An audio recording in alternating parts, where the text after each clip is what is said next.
The Bible mentions dragons quite a few times. 35 times, actually, dragons are mentioned in the Bible. That'd be a good quiz question. How many times are dragons mentioned in the Bible? You have to understand, the King James Version would not mention dinosaurs. Who can tell me why the King James Version would not mention dinosaurs? The name dinosaur hadn't been invented yet. King James Version translated in 1611, the word dinosaur made up in 1841. Obviously, they're not going to use a word that hasn't been invented yet. So they used the word dragons, which was used all through history. They're called dragons. And there are many books written about this, and literally thousands of legends of people talking about seeing dragons, or killing dragons, or somebody being killed by a dragon. The word dinosaur made up in 1841 by Richard Owen. Up until that time, they're known as dragons. Now, after the flood, you got 8 people. Everybody, you know, spreads out around the world in the next few hundred years. They have kids and grandkids and great-grandkids, and pretty soon you start to get a good-sized population. And they're spreading out, taking over new territory, you know, civilizing the world. However, whatever you think of that, that's what they did. As they spread out, the population begins to grow. Big, ferocious animals are going to be killed off. How many grizzly bears here in Escambia County, Pensacola, Florida, roam in the woods? None. Right. How many were there 500 years ago, you think? Probably lots of them.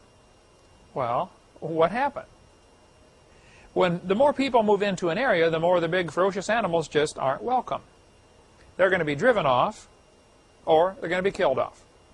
If it came on the evening news tonight that there were 5 grizzly bears roaming around Pensacola, Florida, what would happen by 6 in the morning? Every redneck in the country would be out there with his rifle trying to shoot one, right? And whoever could shoot the biggest one would have his picture in the paper the next morning, holding it up by the tail. You know, I shot the grizzly bear and saved the village. Right? Now, nothing has changed. Okay? People are still the same. They were looking to kill these dragons for all these reasons, because they were a menace, to be a hero. If you go deer hunting at all? I ask the deer hunters, you know, those poor guys go out and try to shoot Babby's daddy all the time. I say, if you're up in your tree stand and 5 bucks come running through the woods, you only have time to get off 1 shot. Which one are you going to shoot at? The largest one, the biggest one. Okay.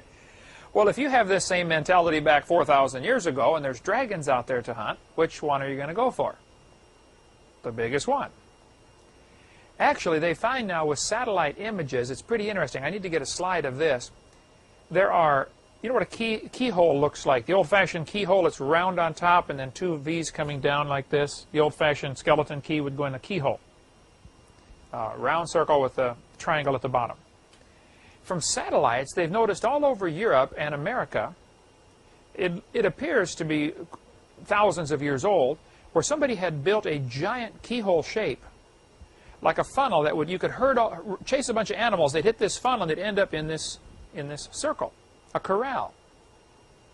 You chase them into this keyhole, bottom part of the keyhole, and you end up going in a circle. Only these things are 2 miles long. These keyholes, you can't even see them tear up in a satellite. You know, and you see they're picking these things out. A lot of research has been done on this topic by William Corliss at the Sourcebook Project. It's called. Fascinating stuff he has. Shows some of the pictures and drawings of these things.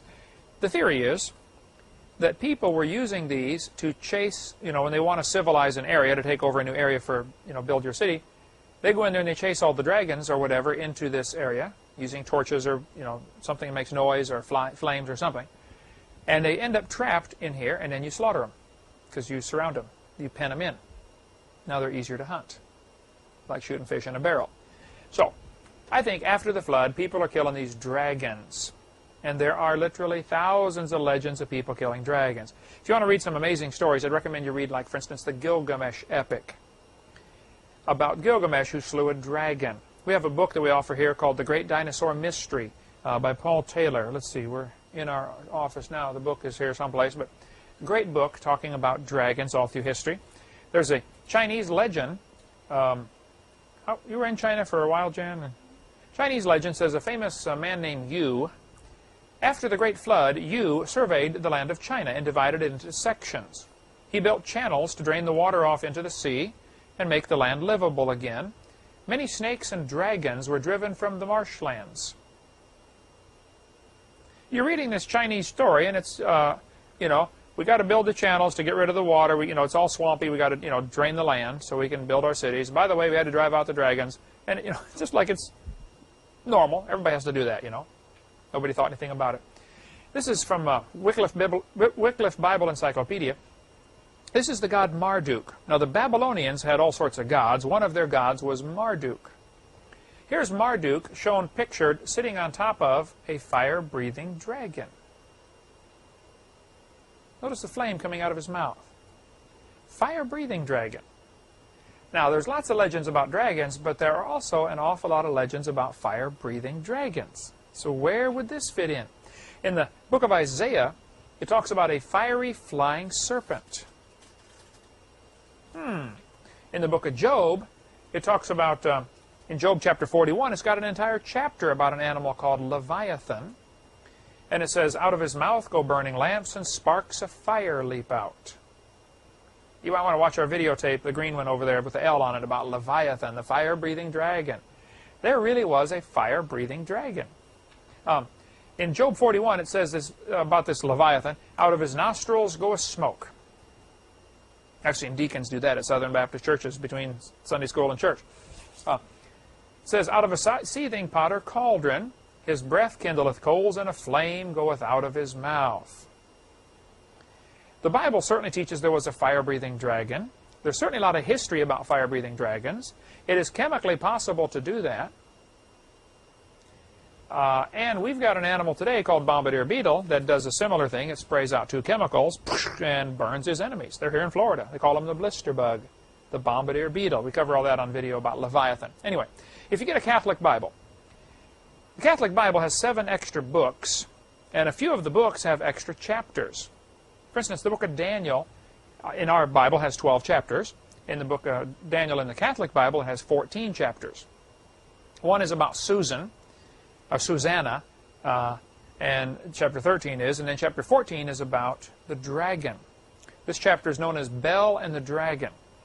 Fascinating reading. Okay, I don't think it should be part of Scripture, but here's the way the story goes. Catholic Bible, Daniel 14:22. And there was a great dragon in the place, and the Babylonians worshipped him. And the king said to Daniel, behold, thou canst not say now that this is not a living God. Adore him, therefore. And Daniel said, I adore the Lord my God, for he is the living God, but that is no living God. But give me leave, O king. That's an old English phrase that means you give me permission. I will kill this dragon without sword or club. And the king said, I give thee leave. In other words, I'd like to see how you're going to do this. How would you kill this dragon without a sword or a club? Then Daniel took pitch and fat and hair and boiled them together and made lumps and put them into the dragon's mouth, and the dragon burst asunder. Very strange story. Here's the HOVIND translation of what's going on. The Bible tells us in the book of Daniel chapter 1 that Daniel was one of those who was skillful in all wisdom and cunning in knowledge and understanding science.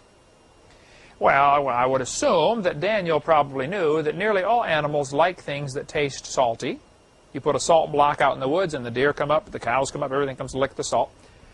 Daniel took pitch and fat and hair. Well, pitch is sticky, made from tree sap. You take pine tree sap and boil it down and make pitch. There were whole industries used to make pitch just to cover the ships back 200 years ago, before they discovered oil. First really commercial oil well was in Pennsylvania, Becky, in 1828, I believe. So before that time, they still had to make their ships waterproof, and they would use pitch, where they boil down the sap of these trees. Daniel took pitch, which is sticky, and fat, which tastes salty, and hair, which won't digest. Do you ever see a cat or a dog cough up when they get a hairball? You know, cough up this hairball. Hair won't digest. So Daniel took these 3, boiled them together, made lumps, gave them to the dragon, and the dragon burst asunder. HOVIND translation is, Daniel tossed these things in the cage, the dragon ate them up because they tasted good.